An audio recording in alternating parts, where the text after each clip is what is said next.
Good evening to our listeners, and I'm sure it's good morning to some equally, and it's good afternoon to others, and welcome to this program.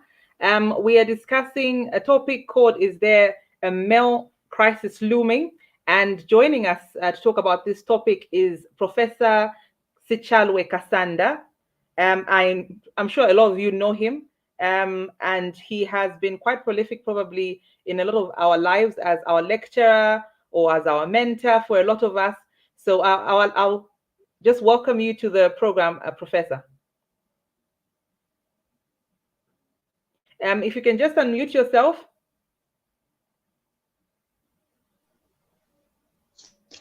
Thank you very much, Mwelwa. Thank you very much, and good evening.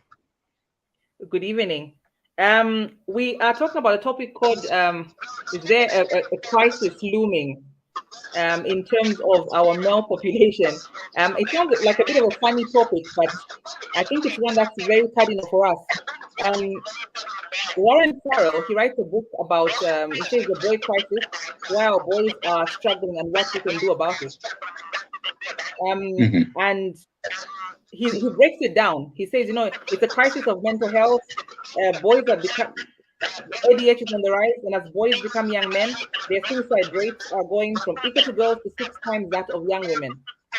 He equally says the crisis of fathering. Boys are growing up with less involved fathers and more likely to drop out of school. They're likely to get into drugs, into drinking, and become delinquent and end up in prison.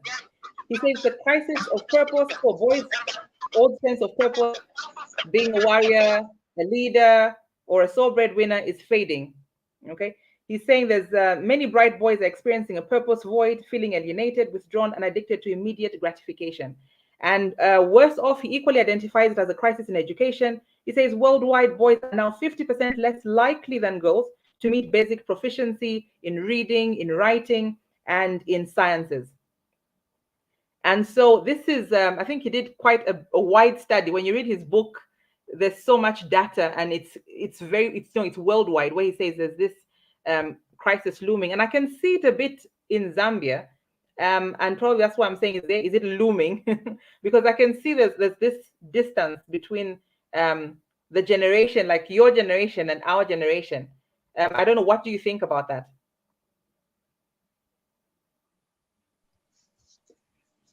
Well, thank you very much. I would tell you something about things of this nature. One level of thinking about phenomena like this one is that knowledge is perceptual. When we talk about the reality that we have come across ourselves and what we think about life and the situations, sometimes we make conclusions based on certain observations we have made in different places. But the truth is, I'm personally not aware. Let me start from there. I'm not aware. I do not have that kind of knowledge. And I'll tell you why I'm saying this. My fear is that when we read things like that, the first thing is to get into a reactive mode. We begin to believe that something has happened, it is wrong, it is terrible, or we are in trouble. Colleagues, what are we going to do? Now, the danger with that is that you begin to think solutions have already left you. and you are now helpless.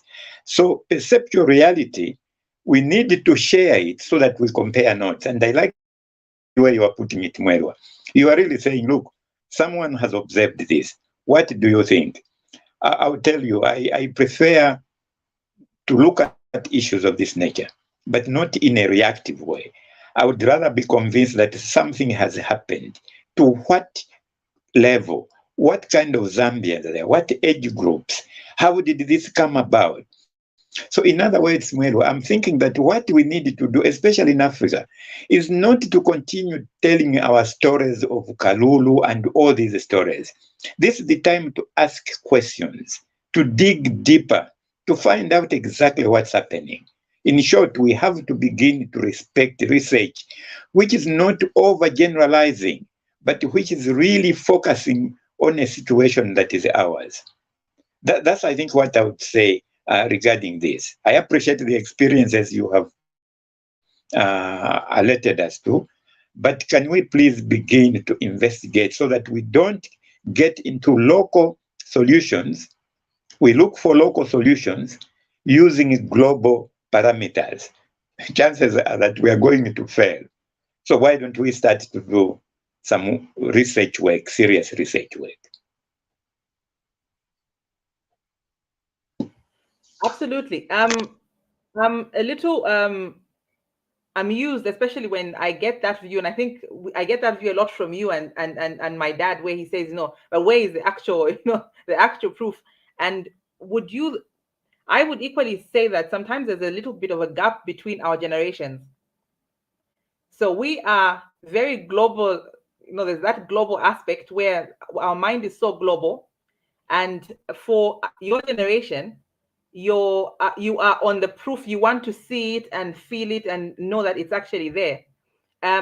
We feel, especially like maybe my age, I'm looking at the young men in my generation, and I'm looking at my cause for wanting to be, in equality. I want to be this big, I want to be very happy in my feminism. But when I look at my male counterparts who are supposed to support me in this feminism, they come across like they're not being male. And in fact, I find them a little, the right term probably is a bit wishy-washy, and I'm looking at them and thinking, we can sit down to have a conversation, and it's neither here nor there kind of thing. And I think that's where the problem is. And I'm thinking, all right, I'm pushing feminism, and so many people in the world are pushing for feminism, especially in Zambia. But we are leaving our male folk behind. There's this disconnect that we are growing up and we're going to be these strong feminists, but our male counterparts will not be able to even understand us or even appreciate us, kind of thing. I don't know. What do you think about that?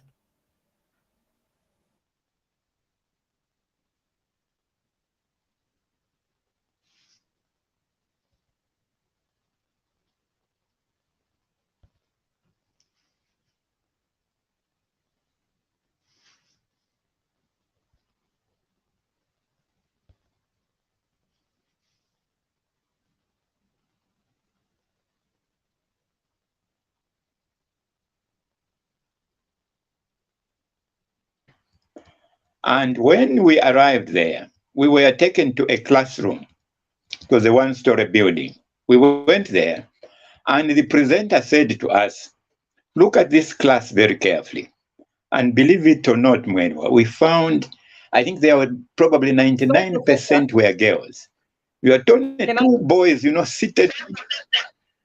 Yes, can you hear me? Could I ask you to Hello? kindly sort of just recap? We missed your start to the answering of the question.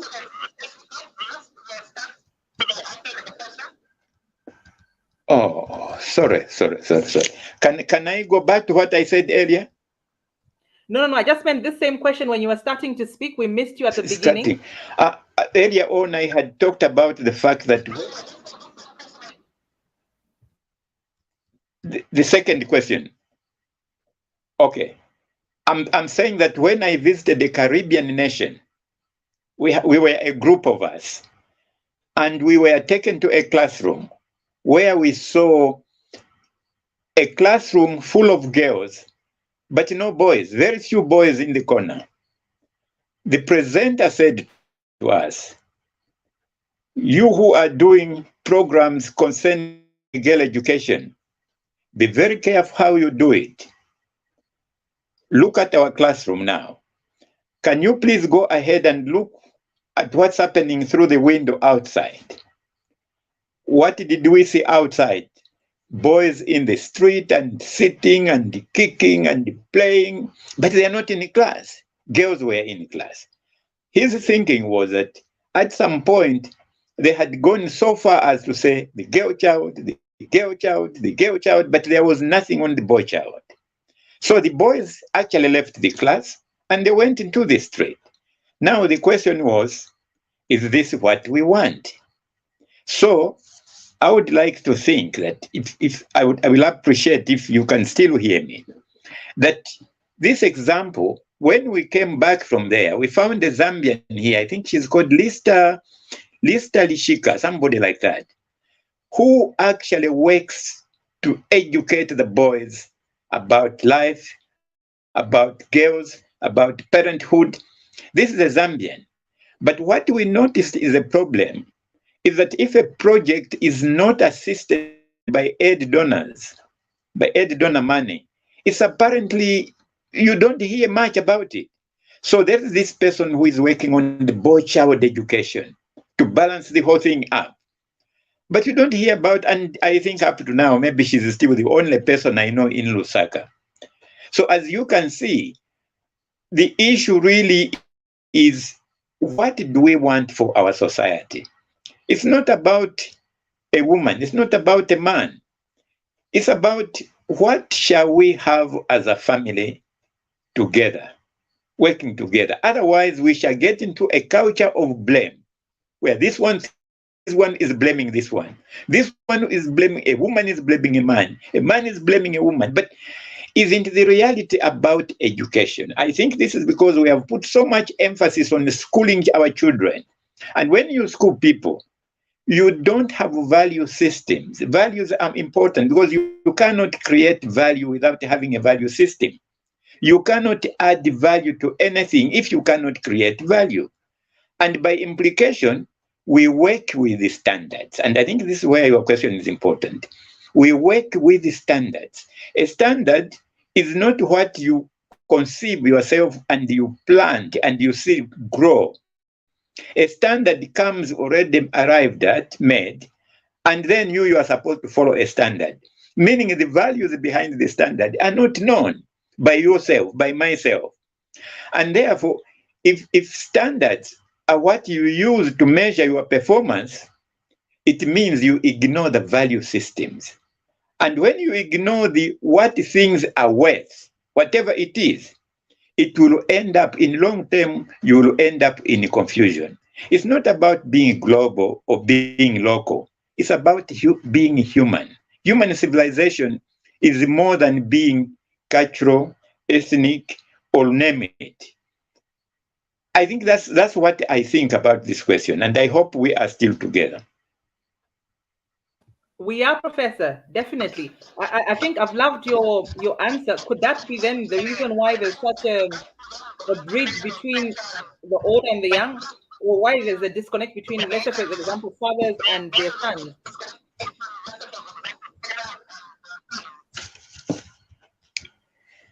Very interesting. Can we look at it this way?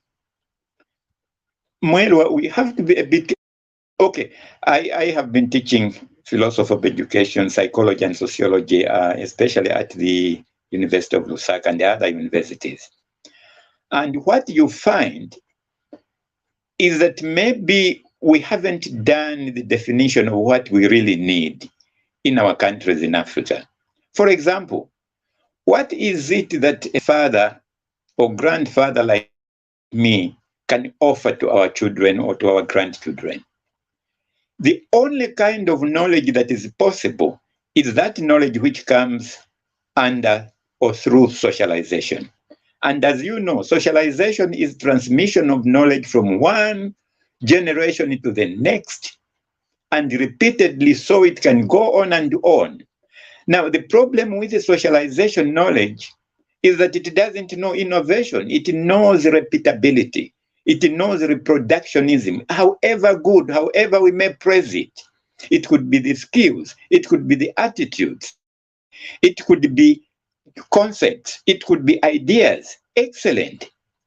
But these are reproduced from one year to the next, from one generation to the other, transmissible. Now, if that's the kind of continuity we are looking for, some kind of conservatism in knowledge, fine. But where will innovation fit? So, socialization from the father to the son and to the daughter is excellent on the condition that you will accept that the problems of adapting to the new environment, problems of assimilating a new environment will always be there, because our children cannot know what to do when we are outside the realm of socialization. The next one is schooling. Schooling may look very attractive, but schooling is about results. What results you get? Are you a good performer? Are you a smart worker? Are you a hard worker? That kind of thing. But then schooling knowledge doesn't care about understanding. It doesn't really care much about going beyond what you learn and read between the lines or think outside the box. Schooling knowledge is packaged in the context of reproductivity, except that here and there, in fact, much of that comes through behaviorism, where behaviorism, what people learn, is what I want them to learn, how I want them to learn it, how to understand it.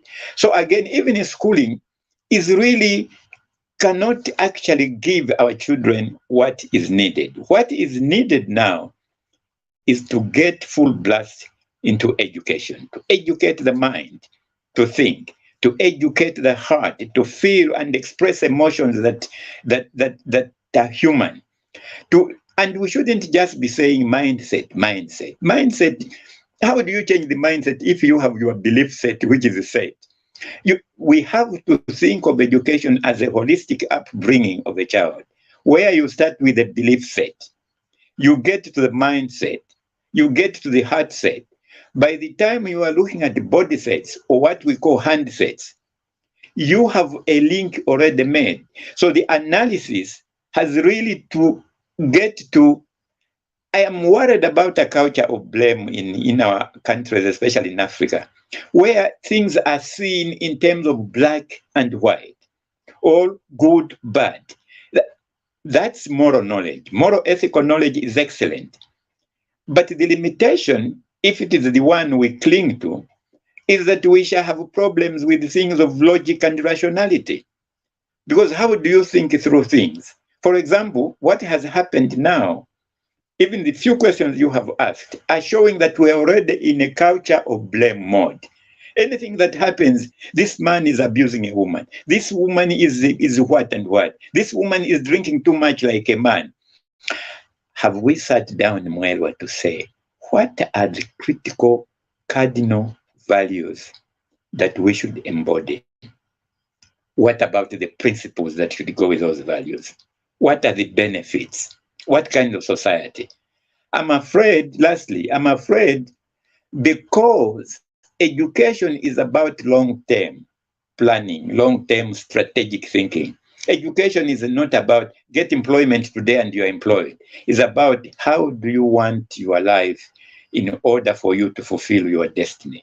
Now, all these things are embedded in education. And I know that in Africa, we are not much of education. It's schooling. We all school. Me, I got to school and I took so much time being in school. Had I known earlier, I would have quickly gone into education. But because we don't do that, we have so many problems of blaming one another. People are always wrong. People are always not doing the right thing. They could be corrupt. They could be this. And I've seen situations very funny where you find somebody saying, this chap, don't mind him, is corrupt. After that person has gone, another one comes. I say, in fact, this chap who was here, do you know how corrupt he is? Now, you see the problem with the perceptions. The power of the word creates. What you say about yourself, that's what you become. That's what I become. It's very difficult to have words that tell us one thing, and yet you will try to be something else which your words are not. The word creates reality. The word manufactures reality. The word is the things you said, for example, to your first question. What does your first question mean? It simply means that if we say there is a crisis in Zambia, men are facing a crisis. Are you aware that it will be not possible, let me put it that way, for them not to face a crisis when our word is saying they are facing it? The next thing is we shall be fighting the crisis instead of fighting the cause. And this is why, actually, lastly on this, have you heard, I believe you have, where people will talk about problem solving? Wherever you go, problem solving, it's like it's in fashion. And when I was at school, problem solving. Today, I still pass around in the streets mixing with the young guys from school, secondary and primary. They're talking about problem solving. But when you ask them, if you are just solving a problem, then you are reactive. Why aren't you going for problem-causing phenomena? Check, what are the problem-causing agents? For you to have a problem to solve, maybe you will not solve it. Try to go for what is causing the problem. Now, this is why we are saying education begins to teach thinking independently, even on important issues like this. Otherwise, the culture of blame will just worsen the situation. We shall never correct it. We shall be beaten by it. But we can fight all these things. Got one question, Thank you Professor. so much. I just hand over to Frank. So, over the last few years, over the last decade, over the last decades, we've spoken so much about equality in terms of equality for young people. But then there's an expectation that men were still doing the same things that they've always done, while women are making that much progress in equality.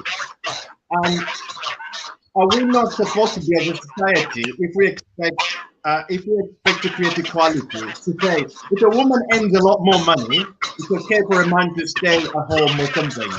Are we too far away that even if a woman earns a lot of money, if a man stays at home and becomes a stay-at-home husband, that that person is not man enough?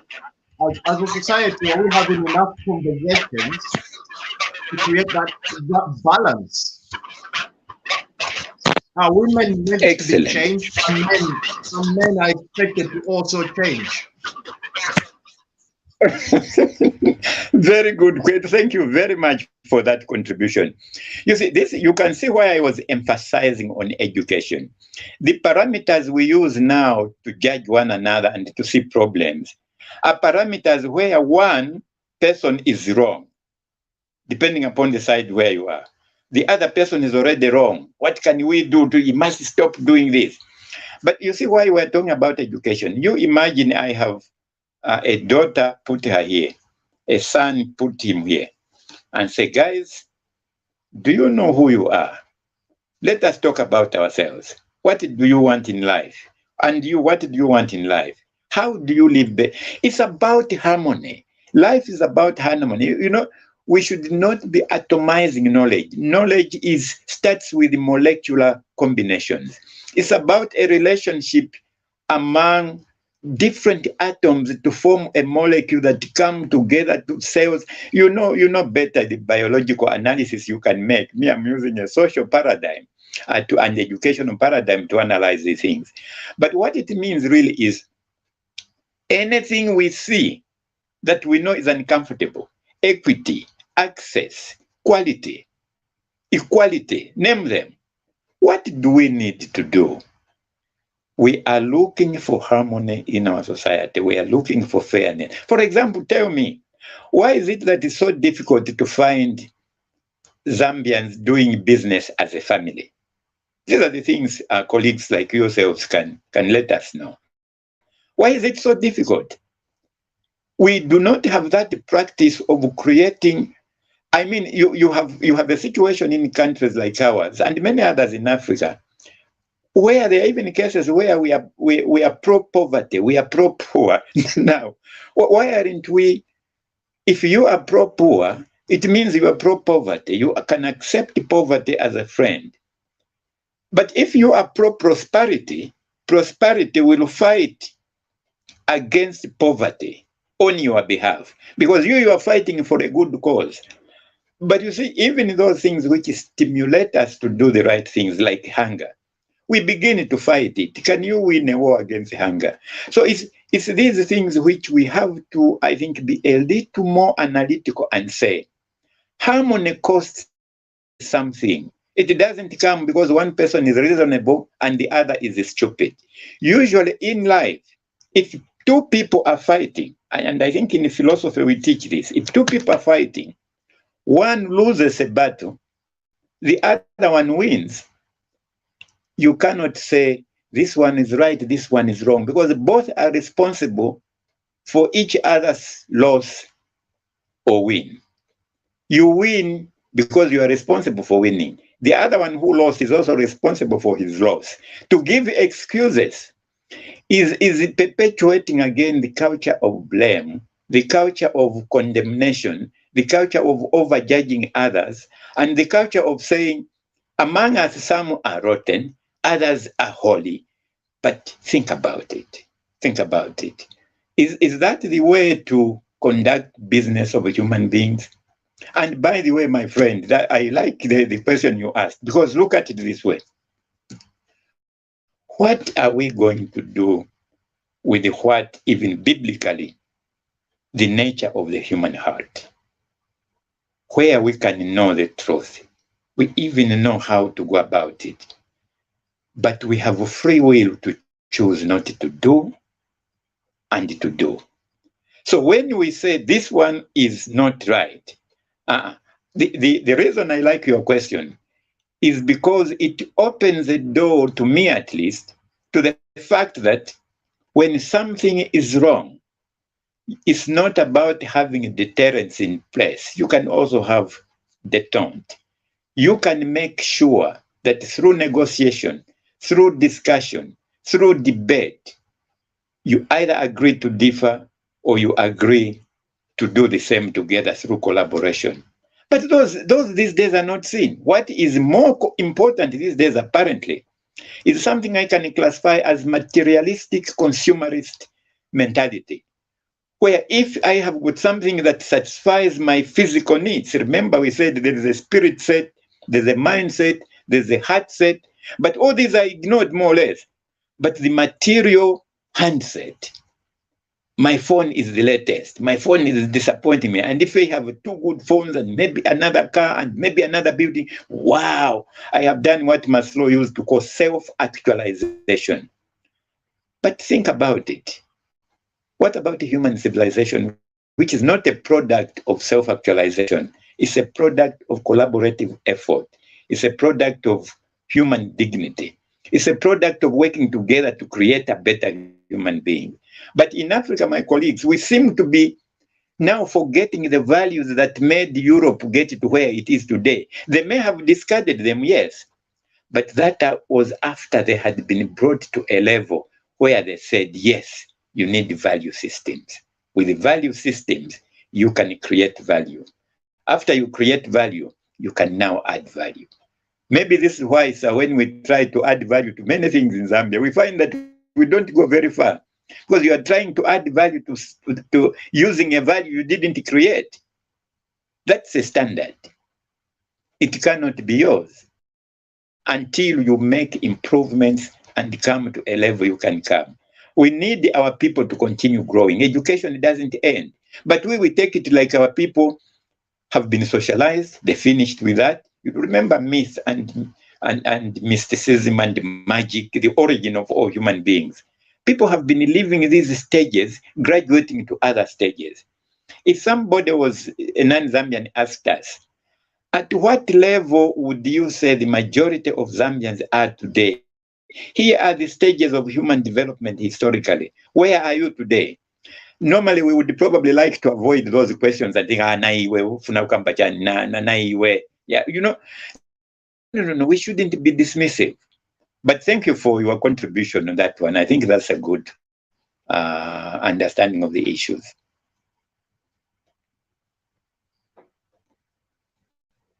So, Professor, could then we surmise to say from your answer, just your last answer, where you're saying that there's a value. So I'll ask you if you can just mute your mic, Professor. Sorry, let me mute first. You are not clear. All right. So I was saying that could we then surmise from your answer now, where you're saying that there's a disconnect on the value system, and sometimes where we find that we are copying the West, but the West are where they are because of keeping those values that we are now removing. And as a result, we now find that we cannot probably get to their level because we have just joined them wherever they are. Could we then surmise and say that explains maybe why we are seeing more men become more feminine or choose, feminism? Because I see a lot of my male colleagues today choosing feminism in terms of maybe their outlook, their behavior. If you ask one of them why they're behaving like a woman, they'll say, well, it makes money. I can make money when I behave like I'm a woman. I put on my wig and I put on my earrings and I put on my makeup. Could that explain that behavior that's going on at the moment?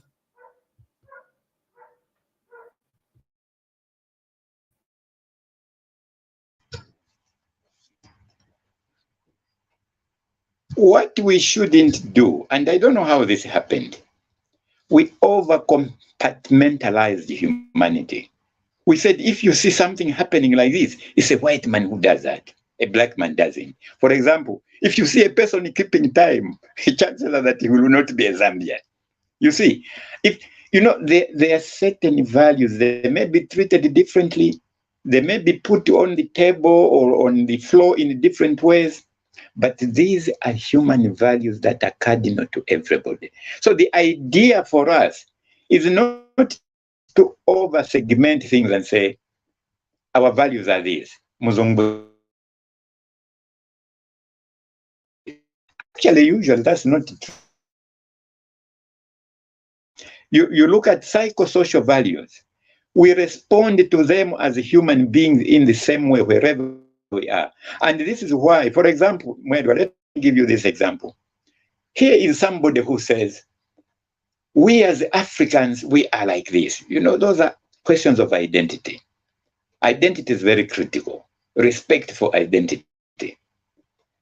And you say, because of what we are and we do, it is good for us because that defines us. Now, what will happen when my grandchild, meaning your daughter or son, wants to go to the moon, wants to go to Mars?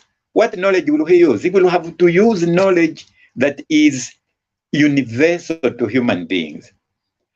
But this thing of saying me because I'm this,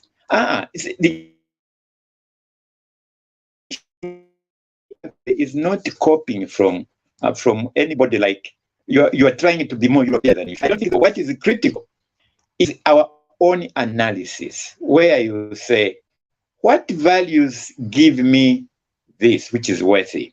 This is worthy. We all want it. Fine. But to get anything in life, there is a price. There is effort. There's working for it. There's not only you, there's collaboration working with the others. There is networking with the others. Now, the question, for example, choosing femininity, isn't that the kind of greed we were talking about, or materialism? If, for example, people see that women now are being favored to go in positions of this and this, then this man now begins to say, I also want to be a woman, or I want to be speaking very loudly about women so that someone recognizes me, that I am for them. That's the kind of confusion I am saying. One thing with values we cannot hide. You can actually even delay your own development for centuries, because all you look for, when I say you, I don't mean you, Mwelwa, I mean all of us, let's say Africans.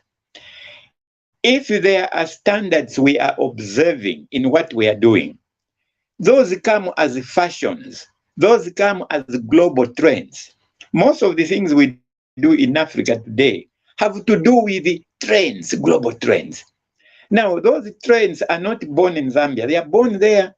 So when those trends change that side, They are substituted by new trends for reasons that are cultural, that are historical, that can name them.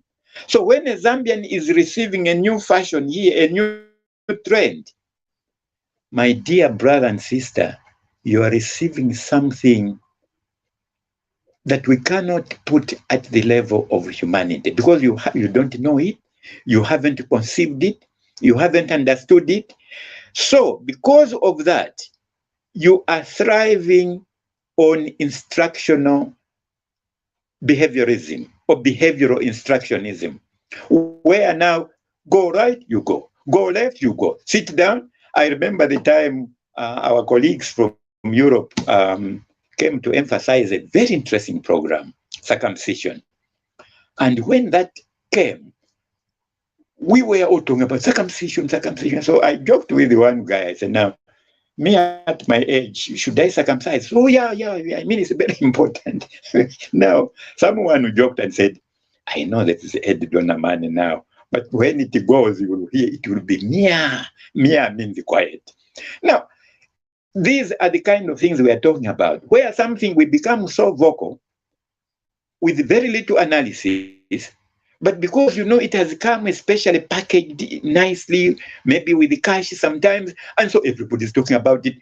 Now, the problem with that is what our colleagues in Europe and elsewhere call a hand-to-mouth mentality, where things come and go. The products of discontinuity and the products of continuity, there is a confusion. So, value systems are important. If we don't get to value systems, we would like some of us to see you young people create value for what you do. So that when you claim you are adding value, we can take you to task and say, Sonta, yes, because we want to see what value you are adding. And maybe, can I say this to conclude on your question? Maybe the best way is no longer to be saying to Zambian, especially young Zambians, work hard, work hard, work smart, and we end there. When I think about it, Zambians have been working hard, sweating. And I remember it would probably be for thousands of years. We have been working hard. So we say work hard, work smart. Now, think about it. What does it mean to work hard? To do what? Is it achieving things within a certain time? Or is it achieving things, a number of things? What time frame? Is it efficiency? Is it effectiveness? Is it performance? What do we mean by working hard? So there are terms we use because they have come from outside, but we don't define them. But maybe, Mwelwa, why wouldn't we simply say, do three things in life? One, work hard, because it's important. Second, work smart. And maybe introduce a new word. You will laugh at me because you say that is not adjectival. You can say work hard, work smart, and lastly, work productive. Don't even bother adding productively. Work productive. Meaning the hard work you are putting in what you are doing. The smart work, meaning smart, you are thinking, you are analyzing, and all this critical thinking. We talk about critical things, all these things. What they are for is not always very clear. But all these should culminate in a product, a service, a work that you have to produce for others to enjoy. Something that other people will say, wow, he was here, she was here, and look at the result of that. Look at what we have. But we don't do that in Zambia. In fact, for young people who are trying to do something of that nature, they are even frowned at. There are some studies which were done in Zambia, very interesting results. Anyone who is trying to be innovative is suspected of being a witch or a Satanist. So if we continue with that, what is the value? So it's not about going back to our traditions or coming into what we are calling modernism. No, that's not important. What's important is what are the value systems that we want to bring closer to our hearts? What are the principles that accompany those values so that we can get our dignity, we can get our integrity, and move away from just those days we used to call it cutting and pasting. But when it stopped, you young guys, my colleagues, like Mwelwa, you substituted it by downloading. So that's why we are saying it's not about downloading things. It's about thinking through things. And you have all been in universities. You are from universities. We can't continue being underdeveloped. What excuses do we have? Yeah, when things are difficult, we should admit. But there are things which actually we can do in Zambia and elsewhere. Professor, you've mentioned two words that have stood out to me. So you've mentioned socializing and value, two very important words. Now, we see a lot of young people who are growing up without fathers, and we talk about male crisis. So they got mothers who are willing to bring them up, but sometimes mothers are not men. They might come up short in certain things. So what impact will us, the highest numbers of men, of boys growing up with just mothers, with just female around them, what impact does that have in their adulthood?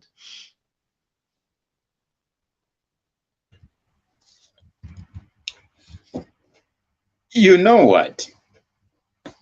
Impacts do not necessarily have some kind of objective truth.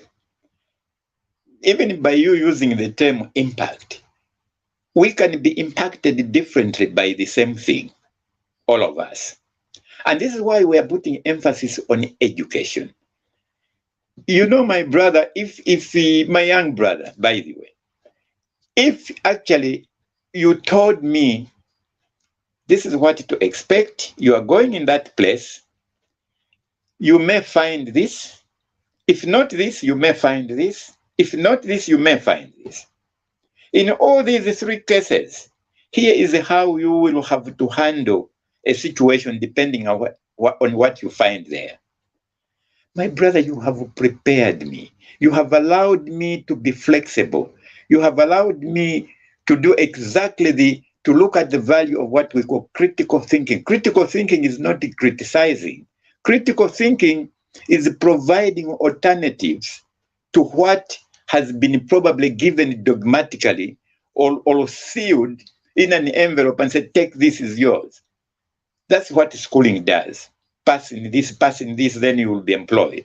What education does is open that envelope. What is it asking you? What message is there? Who put it there? What are the intentions? So believe you me, my dear, I've a reason for liking your question. And the reason is this. How many children today are being born in families which are half families? You know what I mean? There's only one parent. In many cases, a child is born, maybe is thrown anywhere and someone picks it. Maybe a child is born, and instead of having parents to nurture them, the parents have very little to do because they don't see those children. So the vulnerability is real. And this is where I think we in education, we believe, at least and a number of colleagues I know, we believe that the answer is not in saying, no. If you are not well behaved, the fault is the parents. If you are not doing this properly, no, how are you brought up? Whoa. How many of these children are coming from parents' homes? Take the period after HIV/AIDS. What has happened to children? Now, where the crisis is, to answer your question, for me, where the crisis is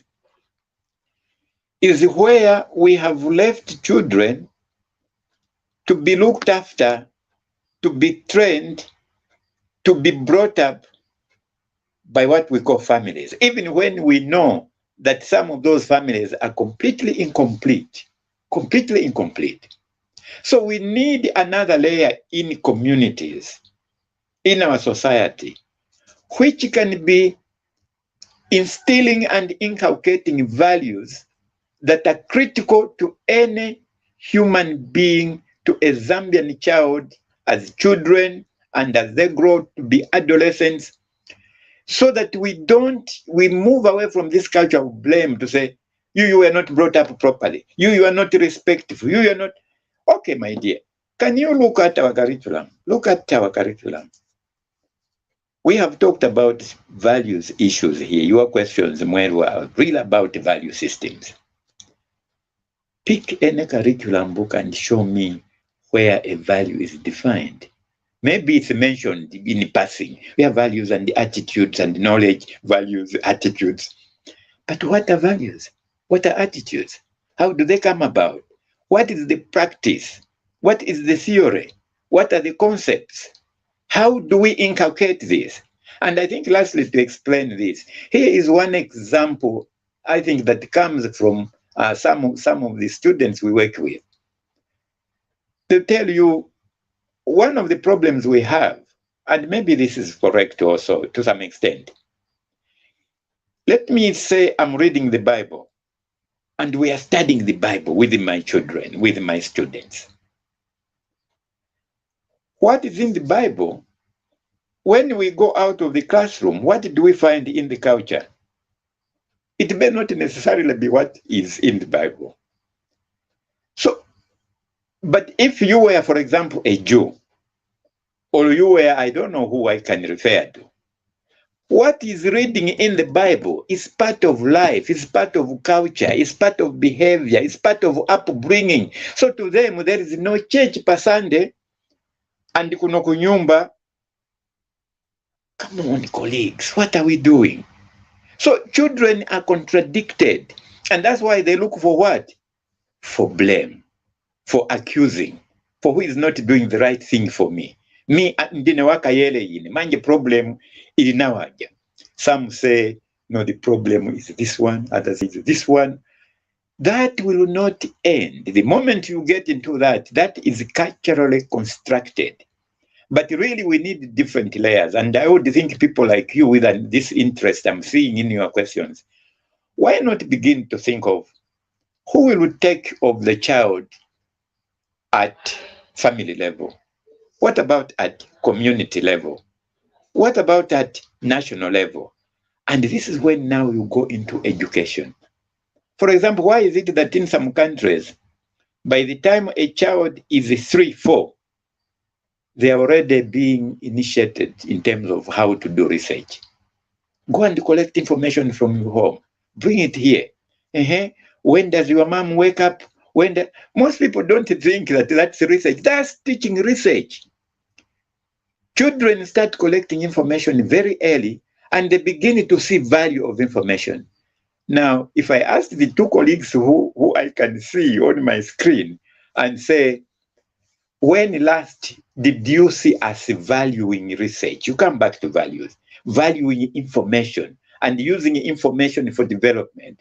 How many researchers do we do in Zambia which remain on the shelf? Most people think we are wrong when we do that. No, we are not wrong. We are simply saying, look, we don't know the value. After all, if we want to change anything, it will come with a standard that manufactures it. It will come with a manual. So this is really the dilemma. It's more of what are our initiatives here? What is our effort in order to move forward? What are we improving? What are we just looking at and failing to improve, but condemning others? These are real issues which I think if you deal with yourself, even for me, even as you laugh at me, you say you failed in your generation failed to do this and that. I will say, I thank God that I failed, because that's what is making you succeed. My real worry would be if what I did and where I went wrong, and you are continuing to go wrong, and your children will also be like you and do wrong, then what's the use of our being on earth? Where is our destiny? We really have to begin to be improving whatever we do.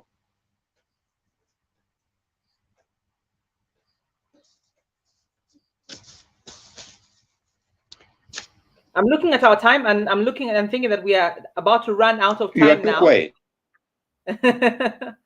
So, as we wind down the program, is there anything else you'd like to add on to this topic, especially where we were saying, I know you've myth-busted us and say that there might not actually be a crisis amongst the males, but is there anything else you'd like to add on as we wind down the program?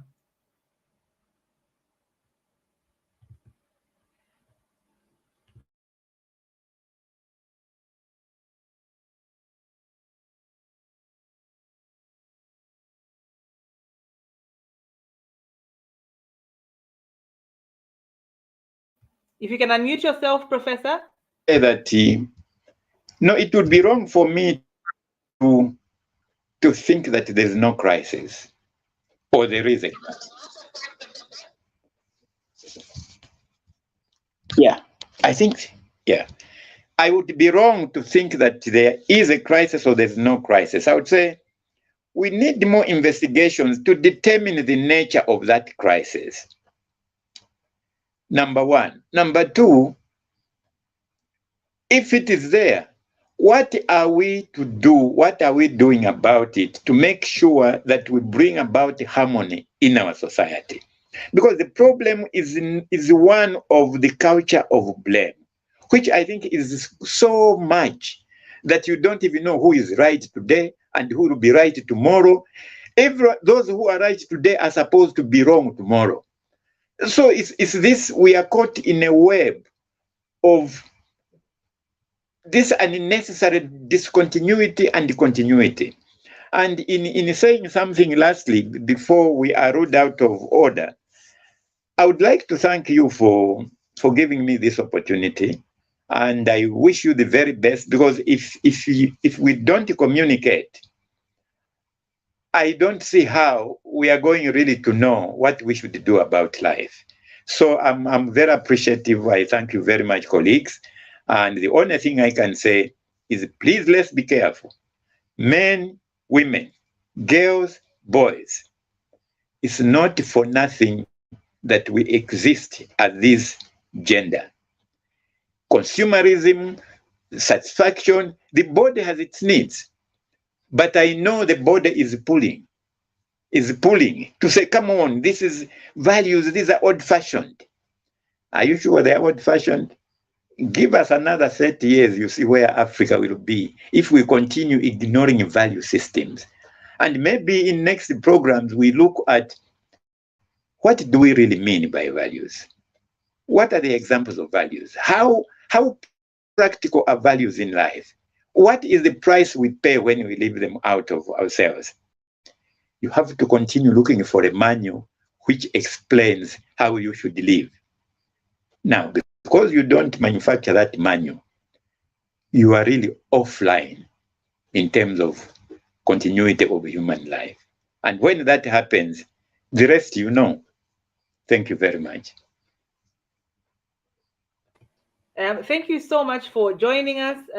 Frank, thank you so much for joining us and your contributions.